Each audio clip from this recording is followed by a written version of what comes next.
Hello, friends. Good evening, or if you're elsewhere in the world, good morning or good afternoon. Today, tonight, I have for you some tea that I found today, and I found to be quite curious, as sometimes my tea shop brings some interesting teas, and today I just went for a regular purchase of some red tea. As I had run out of red tea, which I quite enjoy, I had about half a pound of Dancong that I really enjoyed. It was a very kind of tippy tea, but as everything, it just ran out from usage. So I went to the store to get some more red tea, and I found that they had brought a few Dancong that I hadn't seen there before. For example, this one here today we have 香人香分管单颂. This is not the most common or most popular type of dancong that you'll find out there. And dancong is a very interesting type of oolong. It's mainly produced in the Phoenix Mountains of Guangdong. And what sets it apart from, let's say, a oolong from Wuyi, from the Wuyi Mountains, Wuyishan, or a oolong from Anxi County, is that it is mainly divided or named after a certain characteristic that sets it apart from another type of oolong. In Wuyi teas, they will use more poetic names, but the usual naming convention of a dancong is to name it after a scent that it may have. You'll have, for example, very popular types of Fengguan dancong, such as Yaxi Xiang. Those are some wrong ass tones, so sorry about that. Which is, the classic dog shit fragrance. It's a bit of a funny name because it's a tea that it smells quite good. And you also have your Milang Xiangs, your orchid fragrances, your Longan fragrances, and so on and so on. So that then comes into what we want to talk about, okay? Which is this tea. As you can appreciate from the leaf, it is a very thready type of tea. I'm not sure if you saw before. Let me see if I can zoom it in. I'm not sure if you were around when I had some Yashi Xiang before, but it was a much more coarse leaf than this one. The leaf was not as thready, as thin as this one. This one, and let me grab just one leaf, and you can see that it has been coiled into this little thin shape, right? So that is quite nice. Now, second of all, the smell itself. Sorry, oh, this one fell. The smell itself smells of a bit of roast, but given its name, the Xingren Xiang, an almond smell. Now, look, I'm not very familiar with almond smells. The only almond smell that I think I am familiar with is perhaps a few perfumes that I have smelled in the past, so perhaps I'm not the best person to judge whether something smells like almond or not. It's not very common around here, but it has a particular smell that reminds me of what perhaps an almond would smell like if what I smelled and said was an almond smell was correct, which is it's a bit perfumey, a bit floral, not very roasted, which I like.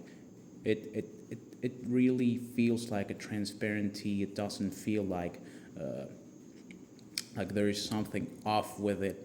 This one was on the more expensive side of things, so I hope it's good. So let's begin this ritual. Well, not ritual, it's just my tea session. Some people like to call these, tea rituals or whatever. But if you look into the way that tea was consumed in China, it was very different from the way that it was consumed in Japan, in which there was a lot of fanfare and ceremony. Tea was always drunk in a very casual sense, and perhaps certain aspects of some more complex methods of brewing tea were then quote unquote codified into what we currently call the Chano Yu, the tea arts that became popular in China after they were brought over from Taiwan, and they appeared in Taiwan from people whose ancestors first drank tea in this way, a high tea leaf to water ratio in areas such as Chaozhou and areas between Fujian and Guangdong provinces. Now, excuse me a moment, I'm going to pause because I need to turn off some water and bring also the lid of my gaiwan. So, one moment.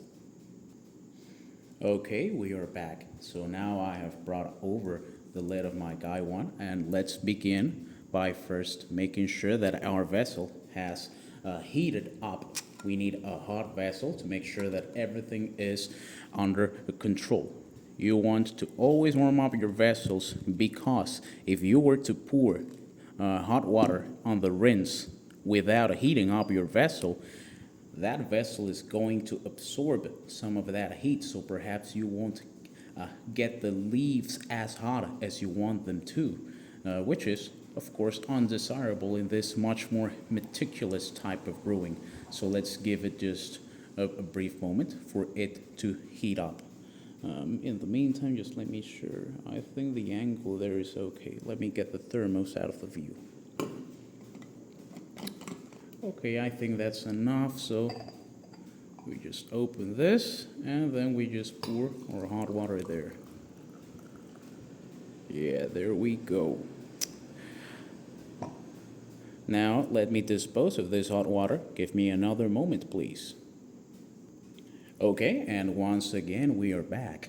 Now, let's pour in this tea and let's just give it a bit of a gentle shake to make sure that the leaves warm up just a little bit with the heat of the gaiwan itself. Let me get this plate out of my working area. So let's just give it a gentle shake. Oh, there we go. And now let's see what flavors, what aromas, better said, appear now that I have shaken it in a hotter environment. Okay, so let me smell the lid. And what I can tell you from the smell is that I detect that base, that current usual note that I can detect and that I have smelled in other Dancongs. But to be honest, there is something different here, something very sweet, something very mellow. I know that I talk about the sweetness of tea very often. I say, oh, this every damned tea is sweet, and to a degree, yes, they tend to be a bit sweet, but not in the you drink soda and oh, this is sweet. No, it's not like that. It's something that is in the back of your throat, and you just kind of need to just let it marinate over there. You need most of what we detect as the taste of food is just the volatile compounds of food interacting with the back of our throats, and that's the essence of flavor. But enough of that nonsense. Let's just pour in some hot water. Let's rinse our tea. So I'm going to rinse it here. I pour it around the gaiwan. Okay, and then we rinse immediately. Yeah, there we go. Now that we have rinsed the tea, let's just let me make sure now. Let me give it another whiff, okay? And let's see if I detect something different this time around. Let me get this out of here as well. Okay, so now that I have allowed the leaves to open up and I am still letting the steam do some of the work, I am going to give it a brief smell. Okay, let's see what the lid says about this tea. Okay, there we go. There we go. I wish I could somehow, some way allow you to detect the smell that I am feeling right now. It's this really tender, really soft sweetness to it. And yeah, yes, that smells. If my experience with almond is correct, then yeah, this tea's aroma kind of reminds me of almond in a good way as well. It's it's very perfumey. It reminds me of this perfume that I wanted to buy about 8 months ago. I didn't end up buying it mainly because I didn't have the money for it, even though it was kind of cheap. And it reminds me of that. It's that sweet, nutty smell to it. Yes, that's very nice. Now, usually this rinse I wouldn't drink, but considering that this is some high caliber tea, I'm going to drink the rinse, right? Because, with this type of tea, I think the rinse is worth it, just to get perhaps some opening notes. So I think, yes, you can appreciate there the liquor color is very amber light color. It's quite nice. Now let's see the liquor the liquor itself does not smell of much right now, but let me just okay, I think okay okay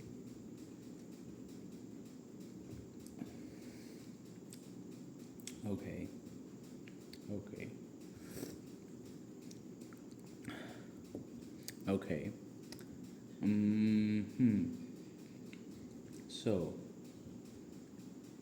when I first sip this tea, there is a vague, very vague note that reminds me of the types of notes that you get from, for example, let me open this up. For example, smelling a nutmeg or smelling almond. I mean, it's in the name. I don't know why I'm trying to, overcomplicate this. Yes, the opening note is very almondy. Let's just put it like that. But it's almondy in a way that I quite like. It's almondy sweet. That is very good.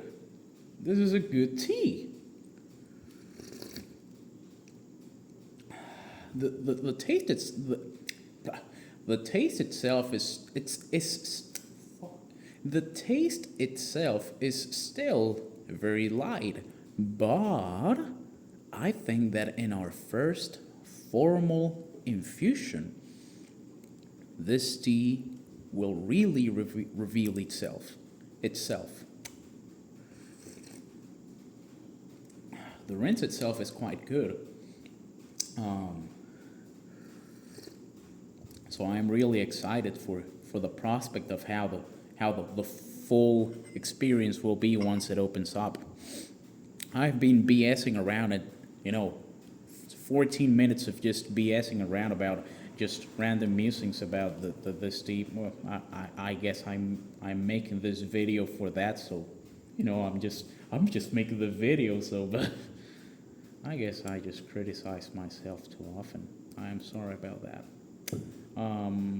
Let me pause the video once again. I need to check to see if the water is boiling. So give me a moment. Okay, I'm back. So let me finish this, and we'll go with our first formal infusion. So we just had to wait about 15 minutes for me to get into the first infusion.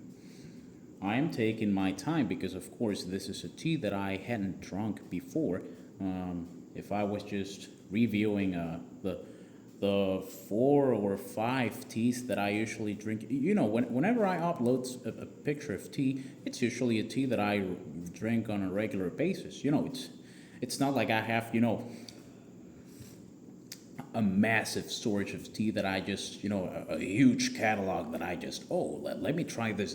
That's what I bought it. I bought it about a year ago, and I'm not sure about what it is about. I just bought it and said, I'm just gonna leave it in the bag to see if maybe one day I remember. No, I usually have. Right now, today, as of this day, I'm not sure what day it currently is. I have 1 brick of Chopper.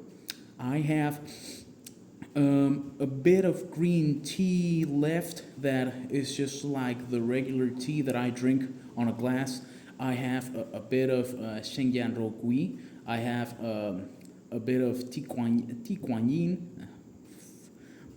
My tones are very bad tonight, man. A bit of Ti Kuan Yin, a bit of whatchamacallit? Da Hong Bao. I have a bit of Da Hong Bao. Well, quote unquote, I don't think it's, the good Da Hong Bao, but whatever. And on my small storage shelf, I have the 2015 Bulangshan Shengpur that is very bold and smoky. I like that one because of that. I have the Yiping Tang 2007 Shengpur, the 2012 quote unquote Bing Dao Shengpur, and another cake that I got, which is a 2013 Bing Dao, but I haven't opened that one, and I don't think I will. I think I will let that one just age there, and maybe if I make it to 2033, I will review it then. So let me drink quick. I'm talking too much.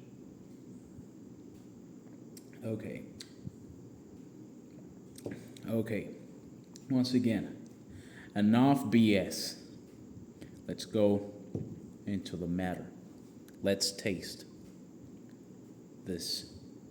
I forgot its fucking name now. Xiang Nana. Fuck. Oh my fucking god, man, that's so fucking awful. Okay, let's quit the BS. I'm gonna bring my dominant arm now. So, there's a few leaves that stayed here in the bottom. I need to close it up better. Okay, now let me get hot water. Let's pour that in.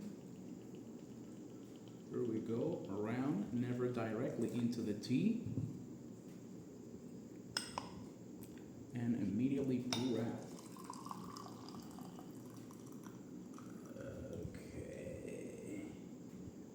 Okay, let's see what we taste now. Let me use this. I don't know why. I have the plate. The plate's meant to be used, and I'm not using it. Do you understand that? I don't. Silly me. Very well. First formal infusion of Xiang Renxiang Fengguang Dancong. And color-wise, it's very similar to our first infusion. But let's see if it tastes any different now. Let me get a whiff. Okay, now the liquor itself has that almond, nutty, sweet, nutty scent to it. Not naughty, nutty. Okay. Yeah, the the rinse was a preface to the body, and the body itself is, very similar to the rinse, but of course stronger. Uh, this is a good tea. This is a good tea, let me tell you. Oh yeah, right now. Right now I'm just tasting it, and I don't have much more to say. I'm engulfed by it. This is a very good tea. Yes, it is. This one, I usually say this is a good tea. This is a nice tea. This is a whatever tea. But this one's a nice tea. Yeah. And I think it would be even better if I would have used my oh, how is it called? Oh, I forgot the name of that type of teapot, but the teapot that I use. Had I used that teapot, I think it would have been a match made in heaven, because this is, at the end of the day, Fenghuan Dancong, which is a tea that is mainly brewed in a teapot. It's not brewed in a gaiwan. Traditionally, it's not brewed in a vessel like that one. It's brewed in a yixing or a chaocha type teapot, a clay teapot. But whatever, I wasn't willing to bring that teapot here to Panama, because then if it breaks, I'm going to get upset, and I don't want that to happen. I don't want that to happen.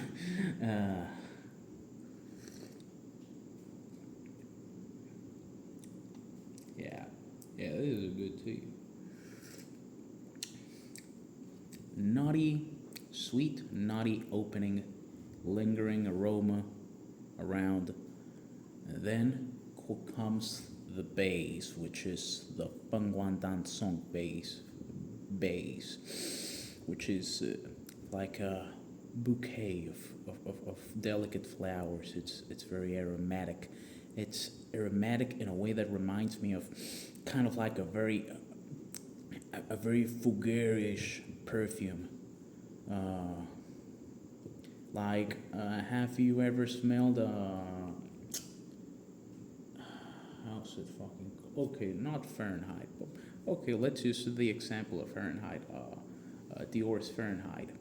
It's kind of like that. It has that core, but if you tweak the end with a bit of that tanginess, metallic tanginess of Platinum Egoist of Chanel. Uh, yeah, this is good.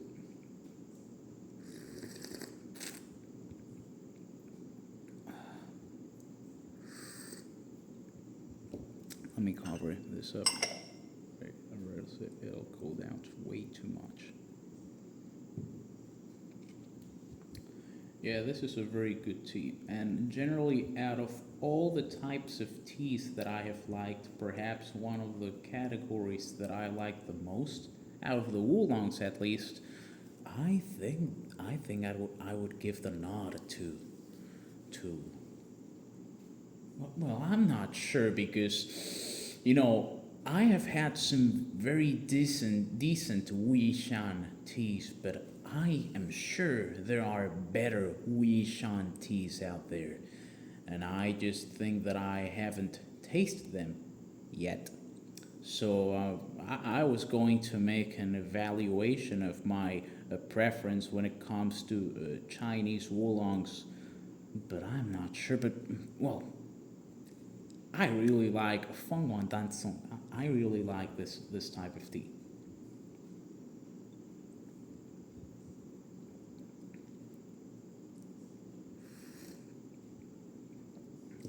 Yeah, yeah, it is good. It is very good.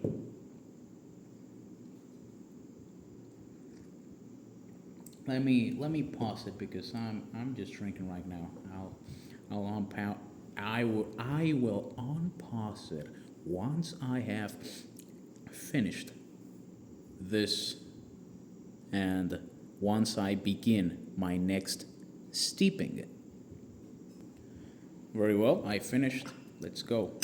Second rinse. I think that once I drink this, I'm just gonna stop filming because I think I got the point across. I hope that this was a very good tea.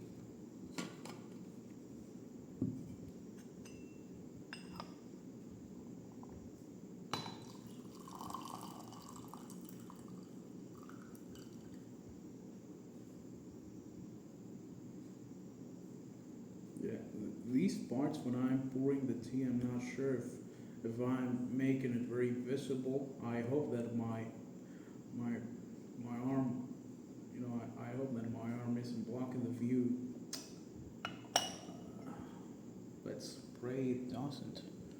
Okay, let me put that out. And if I were to smell this, yeah, yeah, the smell of the smell of Dancong of Fenghuang Dancong when it's once it's brewed, you smell the bowl directly, which is kind of like the bolder option of just smelling the tea. And yeah, if I had to say my favorite smelling tea, the Aroma, it's probably, I mean, Yashi Xiang at its base smells somewhat like this. So yeah, I think that Fenghuang Dancong it is a type of tea. It's the type of tea whose smell, whose aroma I like the most. It's it's very good. Now let's go with that second steeping, and as you can see, or I hope you can see, the liquor has gotten just a bit darker. Just a bit darker. And by now, or second steeping, I should be able to get the fullest experience of what this tea has to offer. Now, usually, whenever you drink tea like this, it kind of evolves, right? Like at the beginning, it starts with certain delicate scents and aromas and tastes. Once you get to like the second or third steeping, it starts to show its body, and you get like a larger picture of what the tea is. And once you get to like, say, the fifth or sixth one, you just get like the base notes. And I compared a lot to perfume because I think those comparisons are valid. I think they're valid. You have your opening notes in perfume, you have your middle notes in perfume, and you have your base, that which lingers on and on. And by the sixth, seventh infusion of Wulong, a Dancong in this case, by the fifth or sixth steeping, you will get those base notes, but also you will start to detect that that which makes the tea itself, that eso que lo hace say, that which makes it be. And after the sixth or seventh, in many cases, you will start to get no flavor. By the fifth, sixth, what I'm talking about is kind of like you get a very faint tone, but it's kind of like the base of what the tea is. But it may be very weak because by the fifth or sixth steeping, most oolongs that I have tasted, yeah, they taste very weak. I mean, traditionally speaking, at least if we're talking about a Chao Cho tea making, usually oolong like this is only steeped 3 times. So perhaps they just want to keep that the starting essence and the zenith of the tea, and not the curve, the bell curve of the tea going down. It's kind of like you just want those opening notes and that, and the climax, the crescendo of the tea, and then they cut it there, and they leave that which I call like the base, the root of the tea outside. But that's just my belief. I mean, I'm probably completely wrong. uh, yeah, yeah. This is a very delicate tasting tea, but in its delicacy, not unlike the way that Bai Hao Yin Shen has a delicacy to it. At times, and depending of the way you brew it, of course, it it works very well. It's a tea that I could drink for the rest of my life, and I don't think I have much more to say. This is a very lovely tea, sweet, nutty, almond notes. So yeah, the the name is valid. Shan Ren Xiang, almonds, almond aroma. Yeah, check. It's true. Facto. Uh, but it's a it's a sweet tea. A sweet and a very calming and a very poised and in a very calm manner. This is a good tea. So I think that is it. I have reviewed this tea. I liked it very much, and hopefully I will buy a few more packets. It's very expensive, so I just cannot buy a lot of it.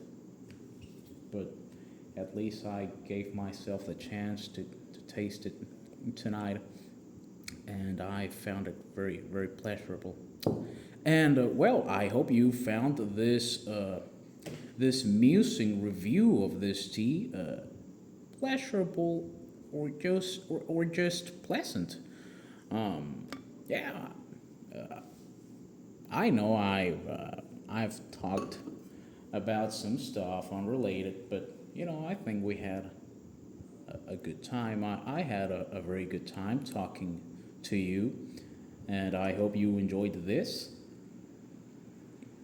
I'm not sure if I'll be able to upload a video like this very soon, because the thing is that the place I live with my uncle, and I really don't have the space to film adequately, nor do I have the tools. Like, for example, I found something that worked as a makeshift base, as a makeshift tripod for my phone, but back home I don't have that, and also the house over there is more cramped, and I have his presence around, and I get very uncomfortable when I have like right now I'm filming by myself, and when I have to film somewhere and there's somebody else, that just makes me very uncomfortable. So, I'll probably just do one of these longer videos once every,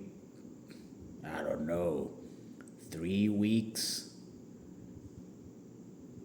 I will try to make one every or almost every single time I come visit the people in this house.